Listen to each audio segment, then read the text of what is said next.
All right, now, as we look at this, we find that, first of all, they don't believe that day one is the day one as you read in Genesis 1 and 5. In other words, they do not believe that this is Yom Echad. If they did that, then they couldn't come up with an eighth day. So in Genesis 1 and 1, they believe that right here you had a dark moon. But if you had a dark moon, then you had a dark sun, stars, and so forth. When you look at this, you have no scripture on that. The second day, what you find in Genesis 1 and 5, known in Hebrew as Yom Echad. To them, the seventh day is not the second day as you would think. Remember this. They think the second day of the month is Yom Echad, where you read in the book of Genesis 1 and 5.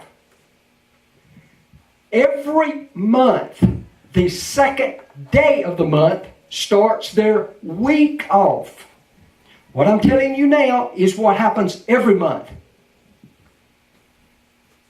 So this one is the first day of the month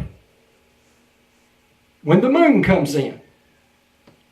Day 2, which is known as the second day of the month, starts their week off. This is their first work day. In other words, they do not believe that day 1 is the first work day. They believe that day 2 is the first work day. And then, of course, they have 1, 2, 3, 4, 5, 6. That's their 6 working days. And their 7th day is their 8th day. They have Yahweh working on the 7th day. They use it as this way. The 8th day is the 7th day from the first day. So this is how they come up. When you talk to them, you would think that they believe that the 7th day, Yom HaShavi'i, is the one Yahweh blessed and sanctified. They do not believe that. They believe that the 8th day, what's known in Hebrew, is known as Yom HaShemini. You find no place in Genesis chapter 1 and chapter 2 of no 8th day.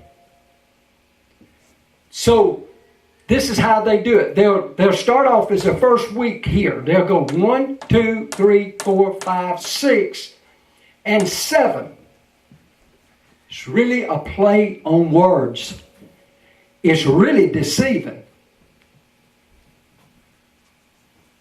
Then once you begin to see this pattern, how are you going to base anything on this cycle? You'll see here in a few minutes how this cycle will not fit in a 7-day cycle. It's just that plain and simple. You can't get it no plainer.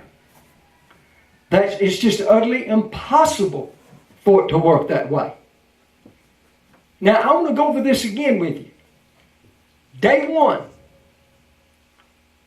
is not the day 1 that you believe, if you believe your King James Bible. Day 2 is day 1 in Genesis 1 and 5. Day 1 is 1 and 1, where it says, in the beginning God created the heavens and the earth. Remember, they've got to get them a moon there. So they got a dark moon, so you would have a dark sun, dark stars. Now I want you to watch how Genesis set up though. According to Genesis, Yom Echad, 1 and 5, Yahweh created light. Day 2, the heavens were brought forth. Day 3, the earth was brought forth. Day 4 is where the sun, moon, and stars were brought forth. Now, regardless, They want to say that they were created back here and put here. I don't argue that. I believe that from the foundation of the world, there was a lamb already slain, foundation of the world. Yahweh has a blueprint. He has everything laid out. Yahweh has a plan. Regardless of this, the sun, the moon, and stars were not set in order or in place until the fourth day. The fourth day being in Hebrew known as Yom Revi'i.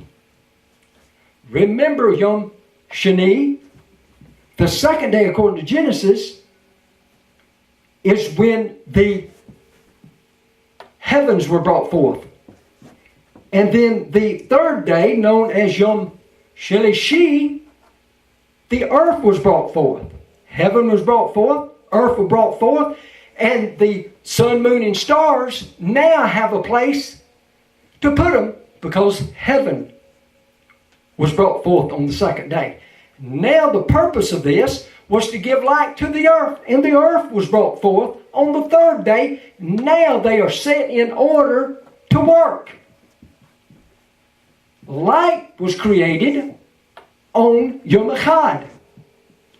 And then, of course, we understand as you go on, you're going to find another creation. But I just want to deal with this as far as time. So, remember, their first work day does not start here. This is a day that's before the first work day. The second day is the first day of the week, each month for them. So, that's where it works in Genesis. Now, I do have a little literature on some of them. It's hard for them to give you calendars. And you'll see why it's hard to get calendars from them. So again, how did they come up with saying that the 8th day is the 7th day? Second day of each month is always the first work day. Second work day. Third work day. Fourth work day. Fifth work day. Sixth work day. Seventh work day. That's how they do it. So they actually believe that Yahweh worked on Yom HaShavi'i. They believe that Yahweh rested on the 8th day, known as Yom HaShemini. There's no Bible to this. But we're going to go on along with them a little bit, because you'll see how their cycles are so messed up. So each month, this is what happens. So then, after the 8th day of each month, then what day would start their next cycle off? Remember this first. In each month, you have 8 24 hours. Remember that, 8 24 hours. I want to stress this. They don't use this. And you'll see what I'm talking about. You'll see how their message is so deceived. They do not use this. 8 24 hours is 192 hours. 24 times 8 is 192 hours. Right here. Each month, this is what they deal with. Now, this is why I'm stressing this. I'm going to stress this through here for a little bit. Because this is very, very important on what we're talking about.